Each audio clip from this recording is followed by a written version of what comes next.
real reason your hips are stiff, how to fix them. One day, you bend down to tie your shoes, and your hips feel like rusted metal. Your lower back tightens, your knees ache, and getting off the couch suddenly sounds like work.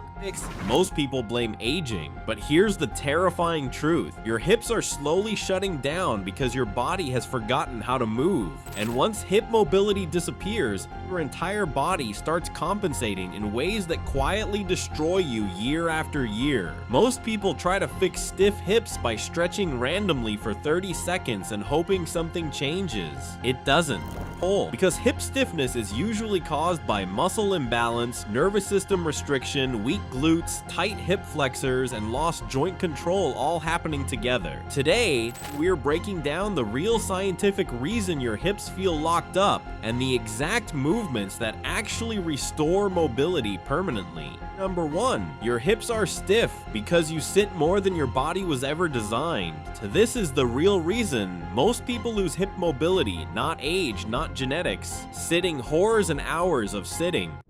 And the human body adapts brutally fast to whatever position it spends the most time in. That's important to understand. Your body is not betraying you. It's adapting to your environment. When you sit for most of the day, your hips remain locked in flexion constantly. The muscles at the front of the hips, especially the hip flexors like the psoas and rectus femoris, stay shortened for hours at a time. Over months and years, they begin adapting to that shortened position permanently. That's when stiffness begins. But here's where things get worse.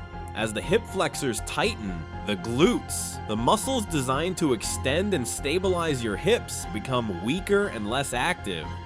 This is something researchers often call gluteal inhibition. Basically, your body stops using the muscles it's supposed to use. Now the lower back starts compensating. The knees compensate. Walking mechanics change. Posture changes. And eventually, people say things like, my back always feels tight, my hips feel jammed, my knees hurt when I squat. But the original problem started much higher in the chain, the hips. Now here's the scary part. 1. Research shows prolonged sitting not only reduces mobility but also decreases blood flow, weakens stabilizing muscles, and changes nervous system activation patterns around the pelvis and spine.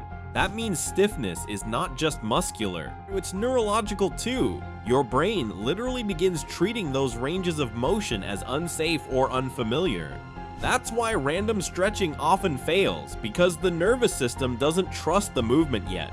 Now here's how to begin reversing this. The first thing you need is hip extension again, and one of the best movements for that is the couch stretch. This stretch directly targets the hip flexors modern life destroys. Here's how to do it properly. Plie one knee near a wall, couch, or bench.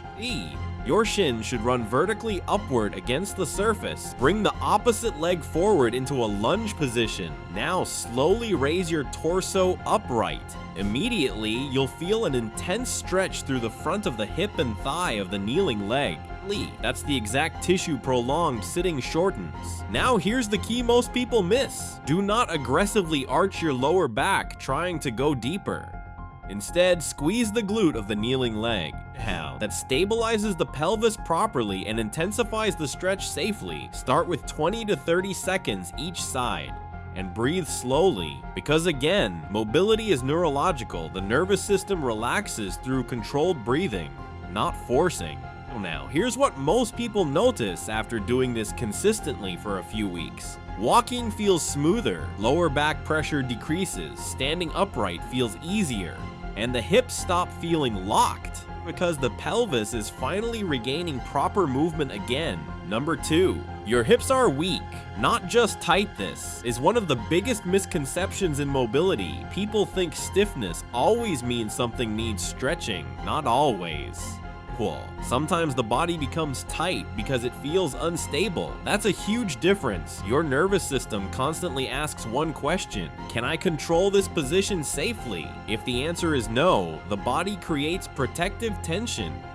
That tension feels like stiffness, and weak glutes are one of the biggest reasons this happens around the hips. The glutes are supposed to stabilize the pelvis during walking, standing, running, climbing stairs, and basically every lower body movement you perform. But modern life shuts them down constantly. Sitting deactivates them, inactivity weakens them, and eventually the hips lose stability. Now the nervous system responds by tightening surrounding muscles to create artificial stability. That's why many people stretch their hips endlessly but still feel tight afterward. The body still doesn't trust the movement.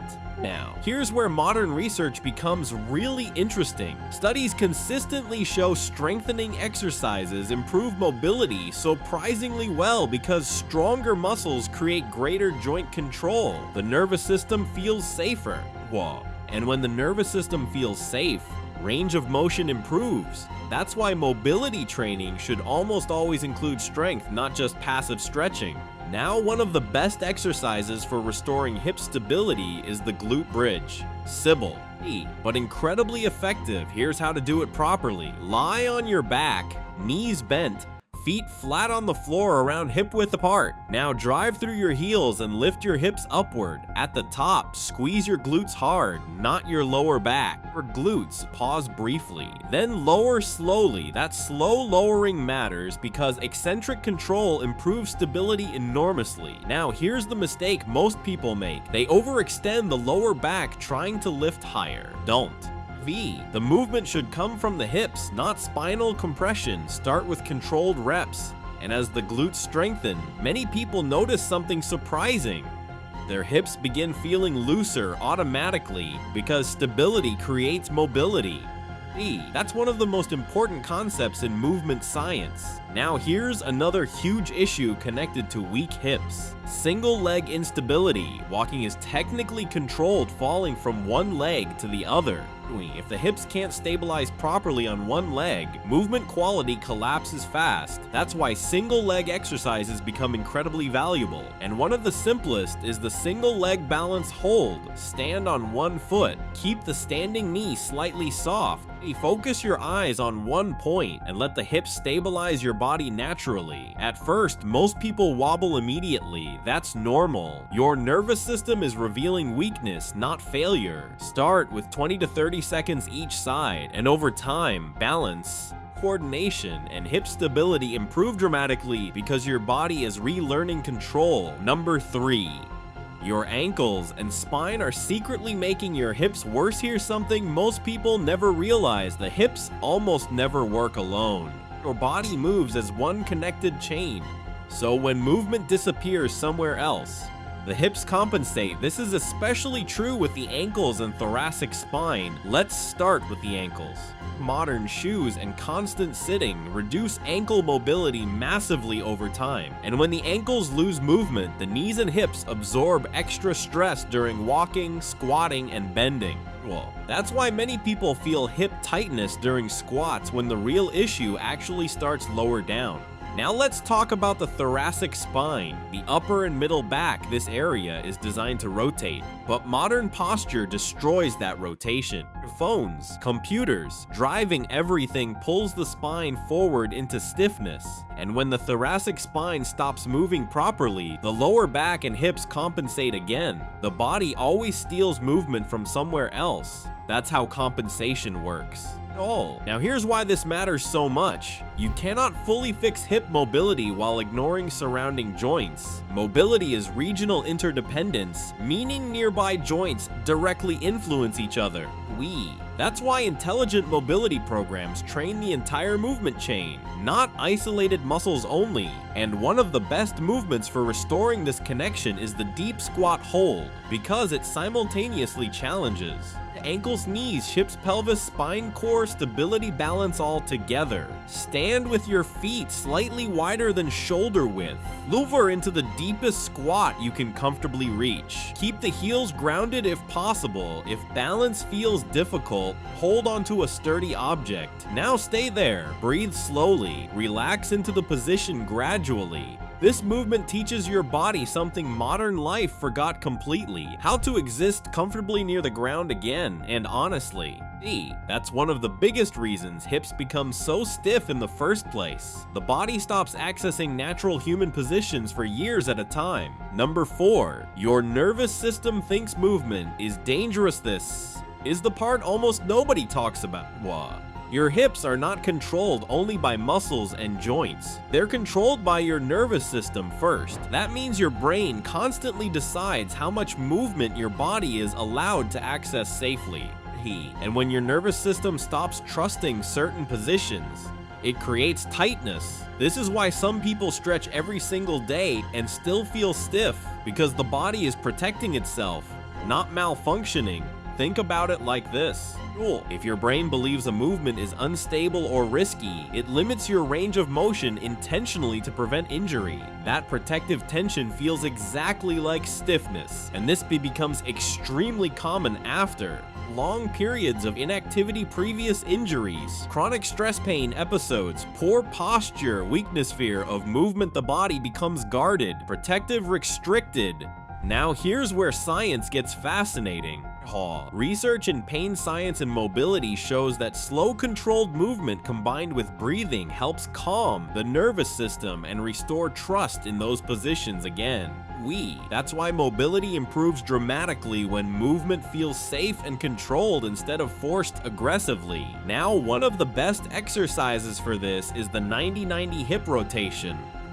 This movement teaches the hips to rotate internally and externally again, something modern life destroys completely, and hip rotation matters enormously. Without proper hip rotation, walking mechanics worsen knees, absorb more stress, lower back, compensates more heavily, athletic ability declines, balance worsens. Now here's how to do it. Sit on the floor. Position one leg in front of you bent at 90 degrees. The other leg bends behind you at 90 degrees too. Now sit tall. Already you'll probably feel intense tightness around the hips. That's normal. Now slowly rotate your torso toward the front leg. Pause. Breathe. Then switch sides slowly. The goal is not forcing range aggressively. The goal is teaching the nervous system control and confidence in those positions again. That's mobility control plus range, not just flexibility. Now here's something important most people notice after a few weeks of practicing movements like this. Their hips stop feeling fragile. That's huge because movement confidence matters psychologically too. Once the body trusts movement again, stiffness often drops rapidly. Number 5, your lifestyle is quietly destroying your mobility. Every day here's the uncomfortable truth. Most people cannot fix stiff hips permanently while living a lifestyle that keeps recreating the problem daily. That's reality, because mobility is not built only during workouts. It's built through daily movement habits, and modern life destroys movement quality constantly. Think about the average day. Wake up, sit during breakfast, drive, sit at work. Sit during lunch, drive again, sit watching TV, scrolling on the phone before bed. That's not human movement, that's physical confinement. And over years, the body adapts exactly the way you would expect. Tight hips weak, glutes poor, posture limited, rotation lower back, stiffness knee, pain, reduced balance, reduced athleticism. Now here's the critical point. You cannot outstretch 14 hours of inactivity. That's why mobility work works best when combined with more movement throughout the day itself.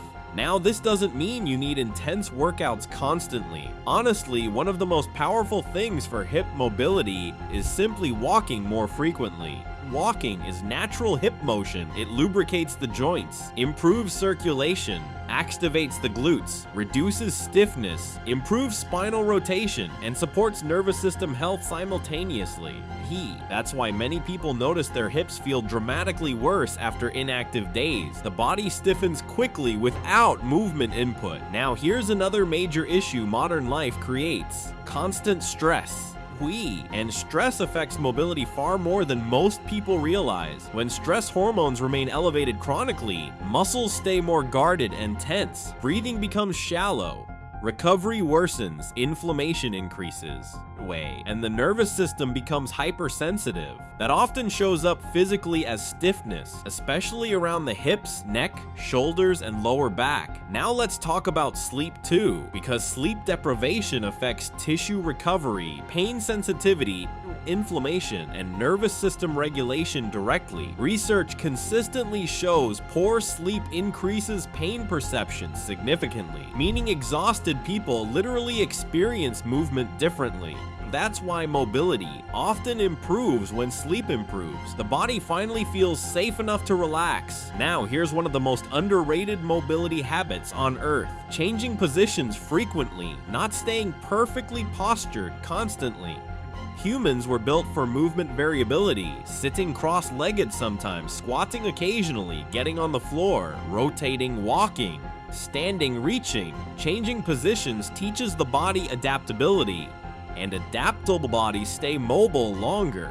Rigid bodies become fragile. Now here's the good news: the body adapts positively too. That's important. Just like years of inactivity created stiffness, consistent movement restores mobility surprisingly fast. Especially when combined with strength training and nervous system retraining. Now let's put all this together clearly. Your hips are usually stiff because of 5 major things happening simultaneously. Too much sitting, weak glutes, and poor stability compensation from surrounding joints, nervous system protection, modern lifestyle habits. Reducing movement constantly. That's why random stretching rarely solves the issue long term. The real solution is restoring movement quality systematically. That means strength, stability, mobility, rotation, walking a posture better, recovery better, movement habits overall, and honestly, the goal isn't becoming hyper flexible. The goal is freedom. Freedom to move without pain. Freedom to bend comfortably. Freedom to walk, squat, rotate, and live without feeling trapped inside your own body. Because once hip mobility disappears, everything else begins declining faster too. Balance, athleticism, strength, confidence, independence. That's why this matters so much. Now here's something encouraging. The body responds incredibly well to consistent movement at almost any age. People in their 50s, 60s, and even 70s improve mobility dramatically once they begin restoring movement regularly. Because the human body wants to move well, it simply adapts to whatever lifestyle you repeatedly give it. And the moment you start giving it better movement, it starts changing again. That's the beauty of human physiology. Now let's conclude this properly. Your hips are not broken. They are adapted. Adapted to sitting. Adapted to inactivity. Adapted to stress. Adapted to modern life, and that means they can adapt back too, but only if you consistently show your body the movements and positions it's been missing for years. Not through random stretching once a week, not through quick hacks, but through daily movement patterns your body can trust again. Because mobility is not something you lose overnight, and it's not something you rebuild overnight either. It's a process, a conversation between your nervous system, your muscles, all your joints, and your daily habits. And once you understand that, everything changes. If this video helped you finally understand the real reason your hips feel stiff, make sure to like the video, subscribe, and share it with someone whose hips crack every time they stand up. And tell me honestly in the comments, what movement makes your hips feel the stiffest right now? Squatting, walking, getting out of bed, or simply sitting too long?